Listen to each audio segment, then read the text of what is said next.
Hello,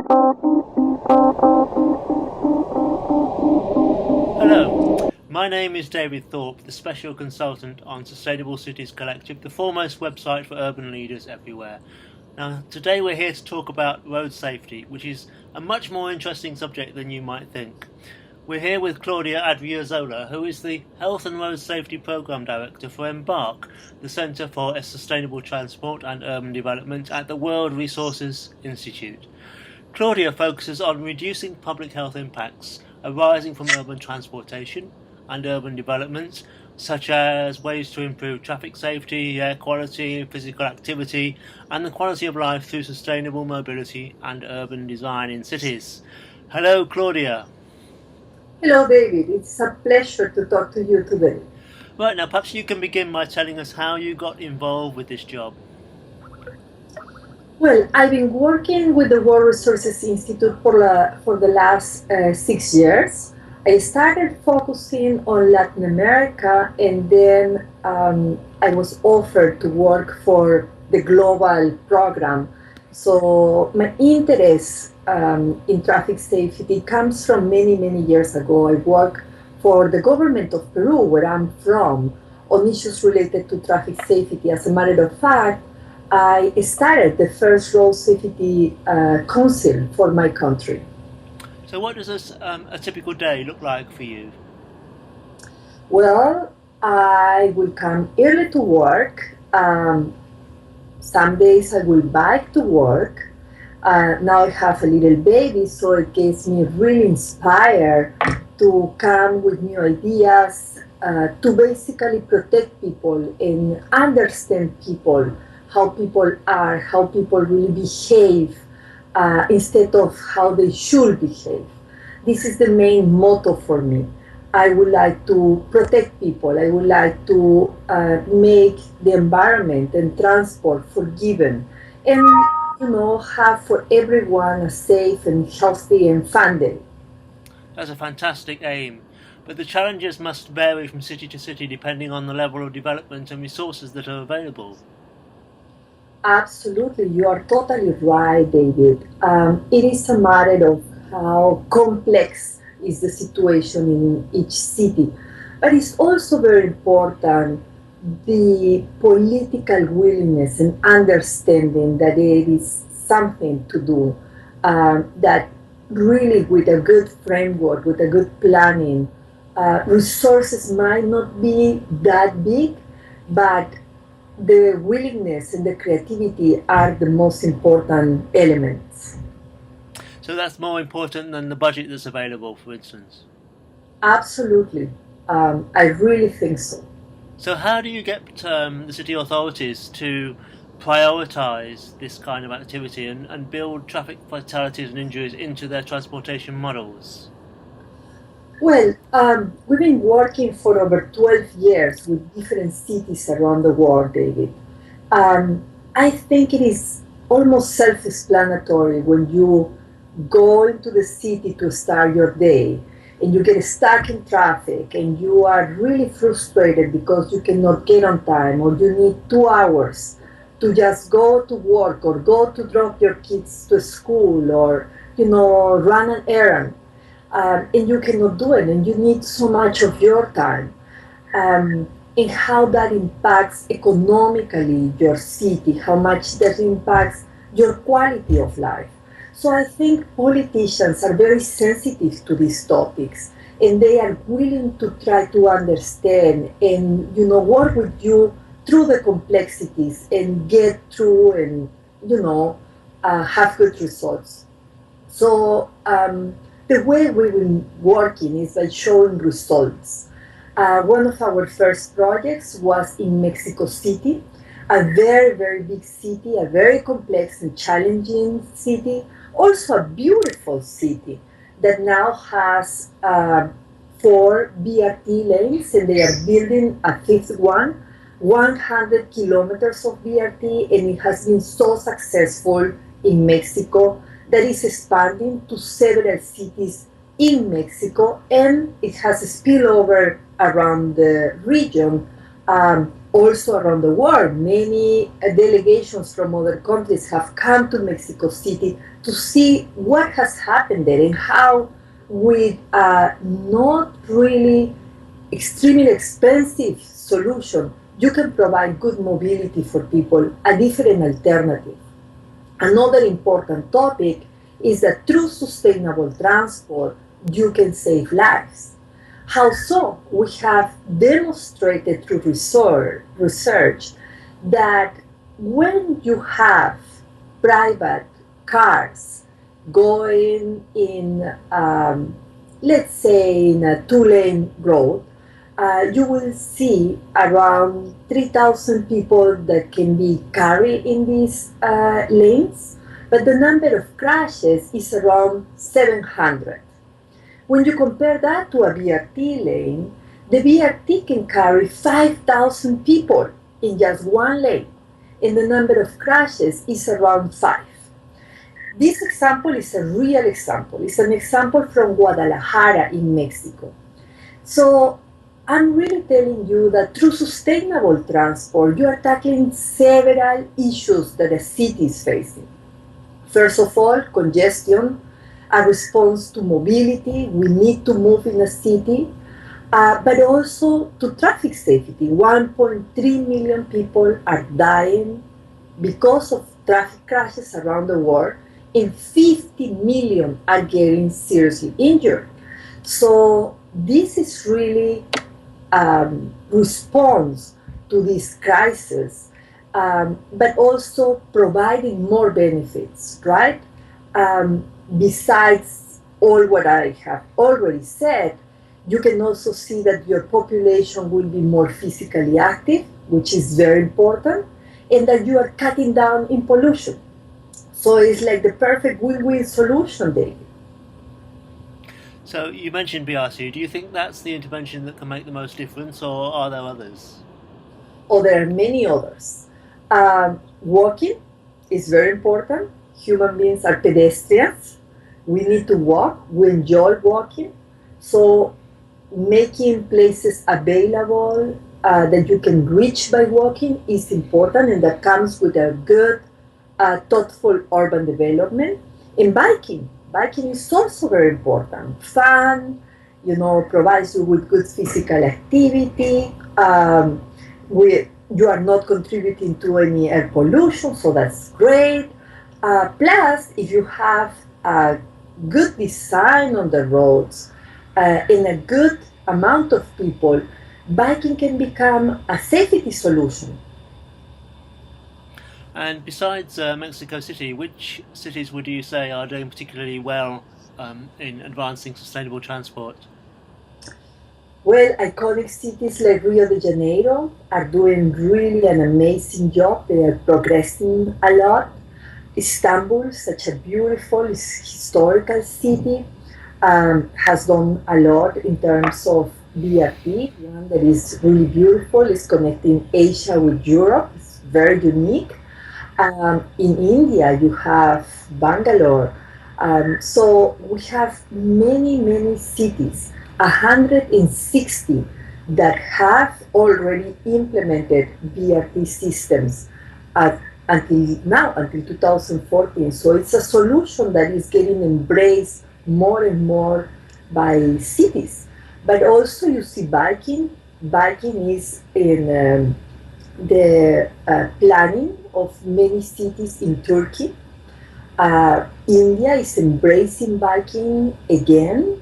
We have a lot of interest in Brazil, where people, especially in the slums, walk and bike. So we want to provide them with a good, streets and good environment for doing these activities. So do you actually collect statistics for, say, the number, the proportion of journeys that are taken by different modes to be able to compare progress and compare cities with each other at the WRI? Yes, this is a very good question, David, and we are doing so. We are in the progress of having what we call modal share. So for some cities we have it fairly developed, and for other cities we are working. This is some work that needs to be done with the cities directly. So we are in the process of helping the cities put together this information and finance this information. Information has a cost too, but it's really important because, as you very well said, we need to monitor progress. Or if we are not progressing, we need to monitor and reevaluate what we are doing. So very important to have indicators, David. Now, here's an odd question. I've heard that removing traffic signs can help reduce accidents, and there are places where this has been done in Holland and Sweden and so on. Is this true? Absolutely true. One of the main issues that you have to look in traffic safety is the speed. So when you see streets that are really long and allow cars to go at faster speeds, then you're going to have an issue if you have pedestrians, if you have bikers around this area. So why is it important to cut down in lanes? Because people get more aware of the space and they drive slowly or slower, right? You don't want to have a street that goes at 80 or even 70 kilometers per hour where you have pedestrians and you don't have good facilities for them to cross the street. What we have been seeing is that unfortunately some type of urban development didn't think clearly that pedestrians will be around these areas and how they are going to cross the street. Do you remember that at the beginning of our conversation I told you I want to protect people and I want to acknowledge that we are human beings and that we will do mistakes? Well, if you create a street that is 100 meters long and you only provide a crossing every 100 meters and the crossing takes you 8 minutes to cross the street, 14 lanes. Again, I'm giving you a real example. This is Avenida das Americas in Rio de Janeiro.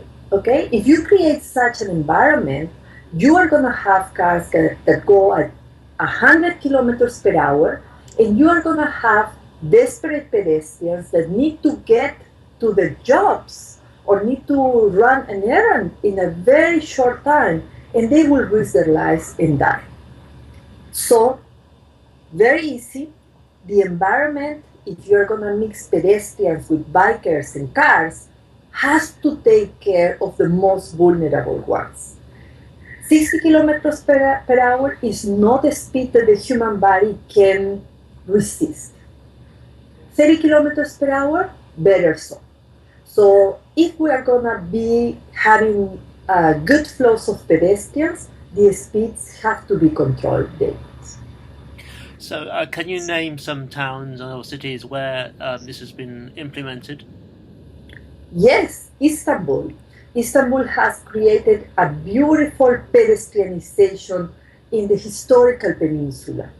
An area that was visited and is visited by thousands of people every day, and they had to compete and they had to try to win to the cars, the motorcycles, many crashes there.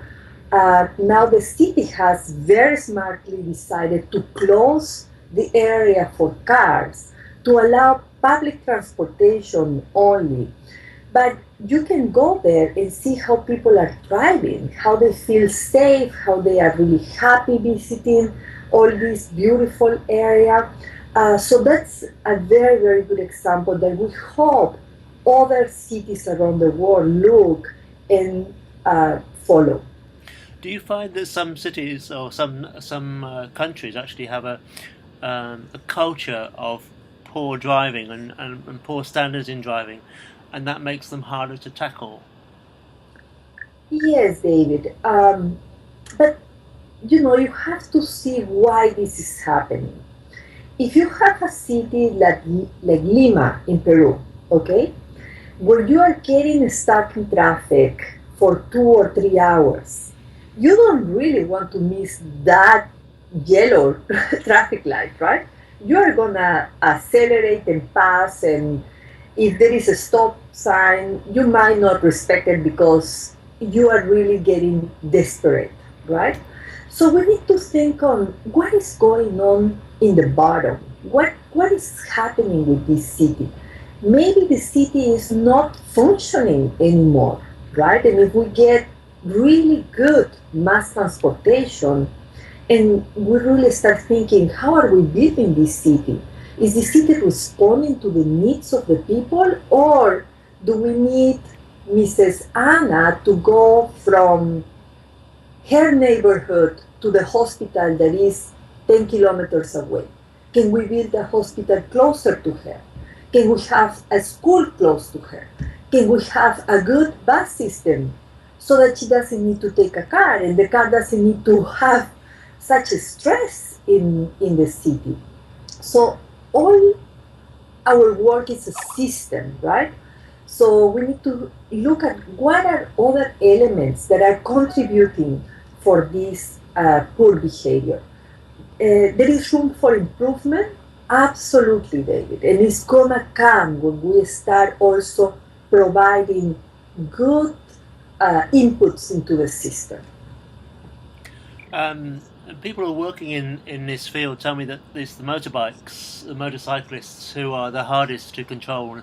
They're the ones that try to break the speed limits and run against the red lights, and are the most dangerous involved in accidents. How do we tackle them? Well, that is very true. And unfortunately, very sad too. We have seen statistics in countries like Brazil or India where you have a lot of people, especially young men, that are dying in traffic crashes because they are riding the motorcycle. Um, or really severe injuries that leave them disabled for life. They will lose a hand or a leg or have a neck injury. So very, very sad. But again, what is happening behind all this, right? We have people that live really far away from where they work. The public transportation systems are not working completely. The distances are too big. You cannot bike, you cannot walk. If you take the bus, it's going to take you 3 hours. So the solution is to take your motorbike and sometimes be reckless there. So again, we have to look at the system, what is happening. A lot of the countries, I think, are making a mistake on providing subsidies for motorcycles. So when you buy a motorcycle, it's very, very cheap, but the externalities that come with a motorcycle are huge, right? We are talking about all what I told you, serious injuries. Once the father or the big brother of a family gets into a traffic crash, that family completely sinks into poverty again. And that hasn't been taught by the government. So we need to look at what is the externality in terms of traffic safety, but also in terms of physical activity. We have around 4 million people around the world dying every year due to physical inactivity. And a motorcycle is like the door-to-door mean of transportation that we can see, right? So there is a lot that the governments can do. They can reflect on what is happening. I know that mobility is very important because it moves the economy, right? We need people moving from A to B, but not on the cost of health, on the cost of your life and your quality of life. So, as you say, one of the things we can do is get people onto bicycles, and I love cycling myself. What can we do to make cycling people who want to cycle feel safer? Because that's often the main consideration that puts them off. Well, we need to create the conditions. Again, we need to provide infrastructure for cyclists. We can just not say, hey, everybody, we go biking. You need a bike lane. In certain places, you need a segregated bike lane that protects you from high-speed traffic.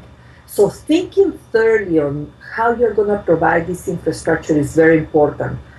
A very important topic that you just mentioned in this conversation, indicators. We have to measure what is going on and where do we have any issue.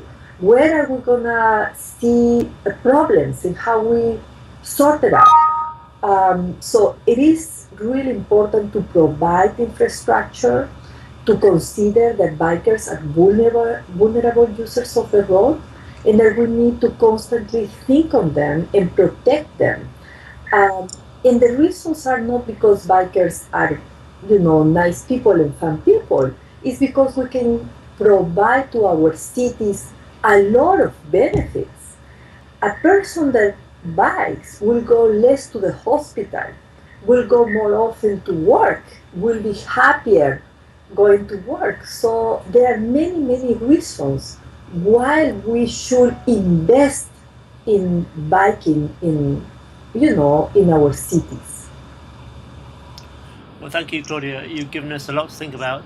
And for anybody wanting to know more, we do publish on Sustainable Cities Collective Embark's blog and articles very regularly indeed. And I think almost every day something new comes up from Embark. And we're very grateful to have you as part of the website. So thanks very much for that, and thanks for speaking to us today, Claudia. Thank you very much, David. It has been my pleasure, and good luck with the wonderful group you are doing. Okay, that's fantastic.